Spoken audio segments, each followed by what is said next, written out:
வணக்கம். சினிமா பேசுவோம் நண்பா. நம்மவர் டாக்டர் கமல்ஹாசன் நடிப்புல அண்ட் இயக்கத்துல வந்து ஹேராம் படம் இந்த வருஷத்தோட 25வது வருஷமா இருக்க போது. இந்த படம் வந்து 25வது வருஷம்னு சொல்ல போதே நம்மளால நம்ப முடியல. ஏன்னா இப்போ வரைக்கும் அந்த படம் வந்துட்டு ஒரு எவர்கிரீன் படமா இருக்குது. அன்ன தேதிக்கு வந்துட்டு இந்த படம் சரியா ஓடலாம் கூட இப்போ வந்துட்டு, அதாவது கொரோனாக்கு அப்புறமா பாத்தீங்கன்னாக்கா இந்த படத்தை பத்தி ஏகப்பட்ட பேர் வீடியோ போட்டு டீகோட் பண்ண ஆரம்பிச்சாங்க. அது நிறைய பேர் விஷயத்த அவங்களும் பதிவிட்டாங்க. நாம கூட ஒரு சில விஷயத்துல வந்துட்டு ஒரு வீடியோவா நம்ம ஒரு 2 வருஷத்துக்கு முன்னாடி நாமளும் போட்டிருந்தோம். ஸோ அந்த வகையில பார்க்க போனாக்கா இப்போ இந்த ஹேராம் படத்தை பத்தி ஒரு சில ரீகேப் பத்தி நாங்க பார்க்க போறோம். ஒருவேளை இங்க ஹேராம் படத்தை பார்த்து முடிச்சுட்டு அப்புறம் இந்த வீடியோ பார்த்தாங்கன்னா கூட உங்களுக்கு இன்னும் ஒரு பெட்டர் அண்டர்ஸ்டாண்டிங் இருக்கும்னு நான் நம்புறேன். ஸோ வீடியோக்குள்ள போகலாம் வாங்க.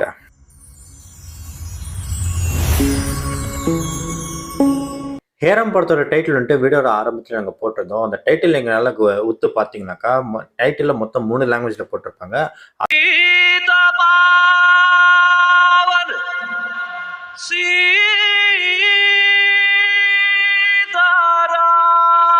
அதுக்கும் மேல பாத்தீங்கன்னாக்கா அந்த அம்பு வந்துட்டு சாக்கியத்ராம் வந்துட்டு காந்தியை கொல்ல போறதா ஒரு ஹிண்ட் மாதிரி கூட வச்சிருப்பாங்க.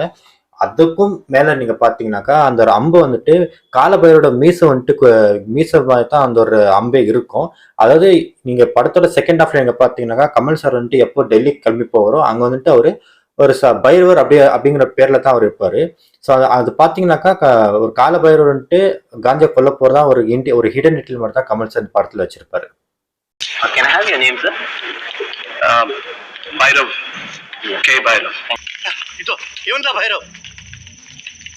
Doctor. ஹேராம் படத்துக்கு முதல்ல எல் பத்மபூஷன் அவர்கள் தான் இந்த படத்துக்கு மியூசிக் டைரக்டர் வச்சிருந்தாரு கமல் சார். ஸோ அதுக்கப்புறம் பாத்தீங்கன்னாக்கா ஒரு கட்டத்து மேல எப்போ ஹேராம் படத்துக்கான பட்ஜெட் வந்துட்டு ரொம்ப அதிகமா ஆச்சோ அப்பத்துல இருந்து எல் சுப்ரமணியன் பாத்தீங்கன்னா அந்த படத்துக்கு ஒரு மியூசிக் பண்ண மறுத்துட்டாரு. ஸோ அந்த நேரத்துல பாத்தீங்கன்னாக்கா அவர் எடுத்து வச்ச ஃபுட்டேஜஸ் எல்லாமே பாத்தீங்கன்னா மறுபடியும் ஷூட் பண்ண முடியாது. ஏன்னா பாட்டுக்குள்ள சேஞ்ச் பண்ண முடியாது. எந்த மியூசிக் டைரக்டருக்கு நான் போயிட்டு மறுபடியும் வாய்ப்பு கேட்குதுன்னு நினைச்சிட்டு இருக்க டைம்ல தான் அவர் வந்துட்டு இளையராஜா அவருக்கு ஞாபகம் வருது.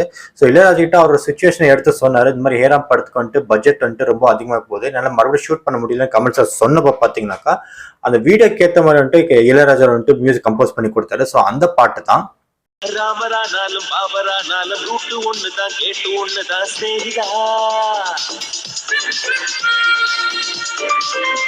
இந்த ராமரானாலும் பாபரானாலும் பாட்டுல பாத்தீங்கன்னாக்கா 2 பேருக்கும், அதாவது சாக்கியத்ராமுக்கும் சரி அம்ஜத்க்கும் சரி, இந்தியா வந்துட்டு பாதியில பிரிஞ்சு போறது வந்துட்டு அவங்க 2 பேருக்கும் விருப்பமே இல்லை. ஸோ அதை ஒரு பாட்டா எப்படி சொன்னா நல்லா இருக்கும்னு சொல்லிட்டு தான் இந்த படத்துல வந்துட்டு பாட்டை வச்சிருப்பாங்க கமல் சார். ஸோ இன்னும் ஒரு குறிப்பிட்டு நான் சொல்லணும்னாக்கா இந்த பாட்டுல வந்துட்டு ஒரு போற போக்குல ஒரு வரியில பாத்தீங்கன்னாக்கா ஒரு ஹிஸ்டரி வந்துட்டு சொல்லிட்டு ஒரு வரலாறு வந்துட்டு சொல்லிட்டு போயிருக்காரு கமல் சார். ஸோ அந்த வரலாறு என்னன்னு சொல்லிட்டு இந்த பாட்டோட வரி கேட்டா உங்களுக்கு புரியும்.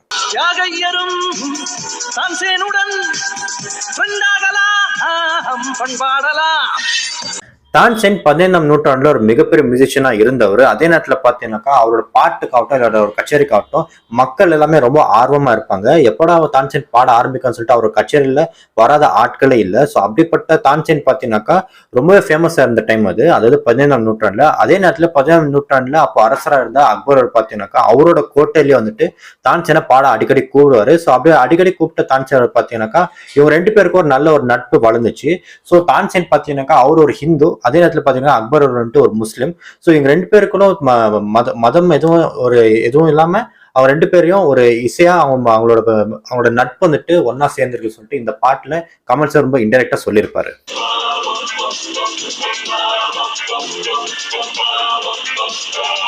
ஹேராம் படத்துல கமல் சார் வந்துட்டு மார்டிமல் வீலர் கிட்ட ஒரு ஆர்கியாலஜிஸ்டா ஒர்க் பண்ற மாதிரி தான் காமிச்சிருப்பாங்க. ஸோ அது வகையில பார்க்க போனாக்கா மார்டிமல் வீலர் வந்துட்டு 1940s பாத்தீங்கன்னாக்கா அது ஹரப்பன் சிவிலைசேஷன் ஆகட்டும் இல்ல மோஹஞ்சதாரோ சிவிலைசேஷன் ஆகட்டும் இல்ல இண்டஸ் வேலி சிவிலைசேஷன் பாத்தீங்கன்னாக்கா இவர் மூலியமா தான் தெரிய வந்துச்சு. ஸோ இவர் மார்டிமல் வீலர் அந்த டைம்ல பண்ண ஒரு ஆர்கியாலஜிஸ்ட் ஒர்க் தான் இப்போ நம்ம சோசியல் புக்ல எல்லாம் படிக்கிறோம். ஸோ அதுவே பாத்தீங்கன்னாக்கா படத்துல வந்துட்டு இந்த மோஹஞ்சதாரோ சிவிலைசேஷன் வந்துட்டு ஒரு ஆர்கியாலஜிஸ்ட் ஒர்க் பண்றப்ப தான் கமல் சார் அங்க வேலை பண்ற மாதிரி காமிச்சிருப்பாங்க. அது மட்டும் இல்ல, அது அப்புறம் வர ஒரு சில சீன்ல எல்லாம் பாத்தீங்கன்னாக்கா மார்டிமல் வீலர் வந்துட்டு அவர் வந்துட்டு தமிழ் பேசுற மாதிரி வசனங்களா கூட வச்சிருப்பாங்க. ஸோ அவர் வந்துட்டு தமிழ் பேசுனதெல்லாம் வந்துட்டு வெறும் படத்துக்காக வைக்கல, உண்மையிலேயே அவர் வந்துட்டு தமிழ் லாங்குவேஜ்ல அவருக்கு ஆர்வம் இருந்துச்சு. ஸோ அப்படியே அவர் தமிழ் லாங்குவேஜ் ரொம்ப ஆர்வம் இருந்ததுனால தான் அவர் வந்துட்டு தமிழும் பாஷை பேச கத்துக்கினாரு. பார்க்க போனாக்கா கமல் சார் வந்துட்டு மார்டிமல் வீலர் வந்துட்டு ஒரு வசனத்தை வந்துட்டு அவர் தமிழ்ல பேச வச்சிருப்பாங்க. ஸோ அந்த அவர் தமிழ் பேசுனது பாத்தீங்கன்னா எல்லாரும் கை தட்டுவாங்க.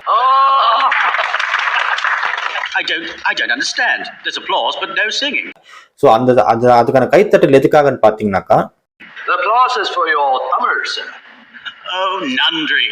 ஹேராம் படத்துல பாத்தீங்கன்னாக்கா நிறைய வசனங்கள் வந்துட்டு சென்சர்ல ரிமூவ் பண்ணிருக்காங்க. ஸோ அந்த சென்சர்ல என்னென்ன வசனங்கள் ரிமூவ் பண்ணிருக்காங்கன்னு பார்க்கலாம். அதாவது எப்போ சாக்கெத் ராம் வந்துட்டு அவரோட பிடிஎஸ்டி தொல்லை தாங்க முடியாம அவர் மறுபடியும் கொல்கட்டாக்கு போவாரோ, ஸோ அங்க நேரத்துல பாத்தீங்கன்னாக்கா அங்க அவர் ஃப்ரெண்ட் அபியங்கரை மீட் பண்ணுவாரு. ஸோ அங்க அபியங்கரை மீட் பண்ண பாத்தீங்கன்னாக்கா ஒரு சில வசனங்கள் சொல்லுவாரு. ஸோ அந்த வசனம் வந்துட்டு சென்சார்ல கட் ஆயிருக்கும். அந்த வசனத்துல என்ன சொல்லுவாருன்னு பாத்தீங்கன்னாக்கா, இந்த இந்த நாடகத்தோட கதாநாயகி வந்துட்டு பாரத மாதா, கதாநாயகன் வந்துட்டு மகாத்மா காந்தி, இந்த இந்த கதைக்கான பேர் வந்துட்டு அப்பா அம்மா விளையாட்டுன்னு சொல்லிட்டு அவர் சொல்லுவாரு. ஸோ அந்த டைலாக் வந்து பாத்தீங்கன்னா சென்சார்ல ரிமூவ் பண்ணுவாங்க. ஸோ அந்த சென்சார்ல ரிமூவ் பண்ண வசனம் வந்துட்டு இப்படி இருக்கும்.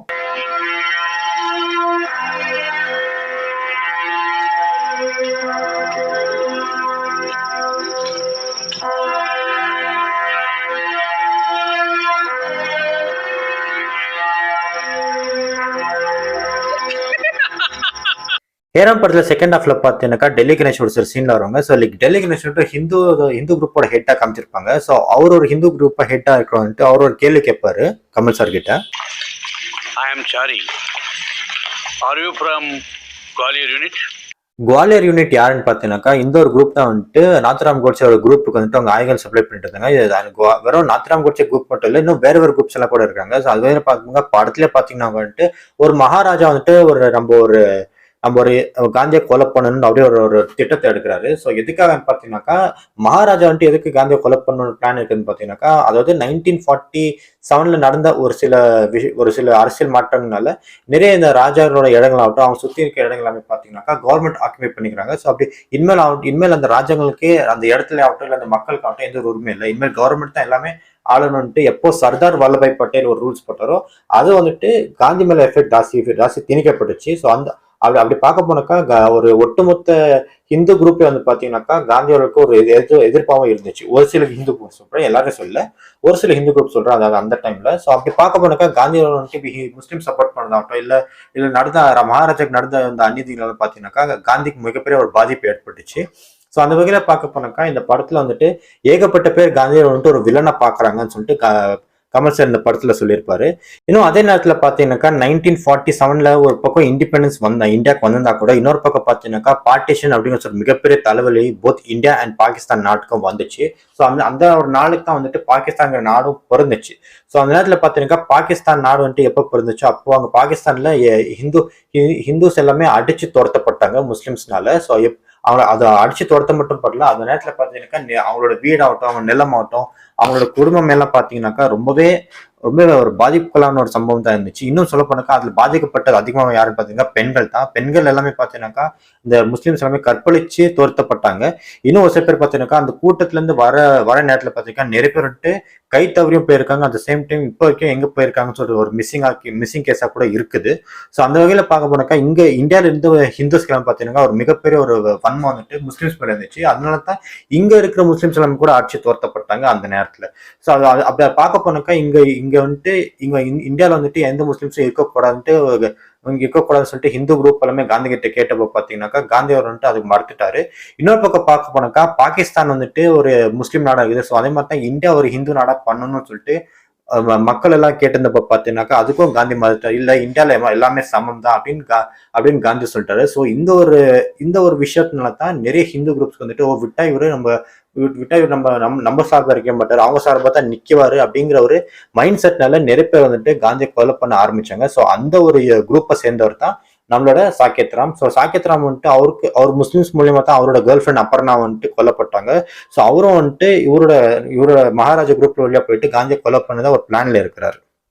காந்தியை கொலை பிளான் பண்ற அந்த மகாராஜா பாத்தீங்கன்னா அந்த ரூம்ல பாத்தீங்கன்னா ஒரு பக்கம் ஹிட்லர் போட்டோவும் இருக்கும், இன்னொரு பக்கம் பாத்தீங்கன்னா வீர் சாவர்கரோட போட்டோவும் இருக்கும். ஸோ அந்த நேரத்துல பாத்தீங்கன்னா ஹிட்லரோட ஆட்சி டைம்ல வந்து பாத்தீங்கன்னாக்கா நிறைய எப்படி இந்த யூதர்கள் எல்லாமே வந்துட்டு அவர் கொடுமைப்படுத்துறோம், அதே மாதிரி தான் இங்க இருக்க ஹிந்துஸ் வந்துட்டு அந்த முஸ்லிம்ஸ் குரூப்பை துன்புறுத்த போறாங்கன்னு சொல்லிட்டு இன்டைரக்டா அவர் சொல்லியிருப்பாரு. இன்னும் சொல்ல போனாக்கா அந்த கமல் சார் சூஸ் பண்ற அந்த கன் வந்துட்டு ஹிட்லர் கிட்ட யூஸ் பண்ண ஒரு கன்னு தான்.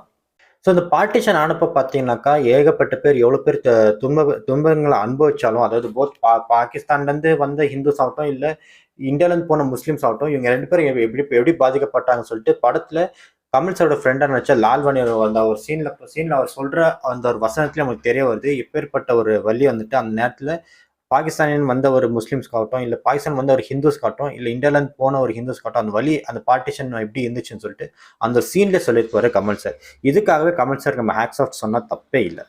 बीना भाभी बीना माना वीर ரெண்டும் பச்சை குழந்தை பெருச ரெஃப்யூஜி கேம்ப்ல காலரால படிச்சு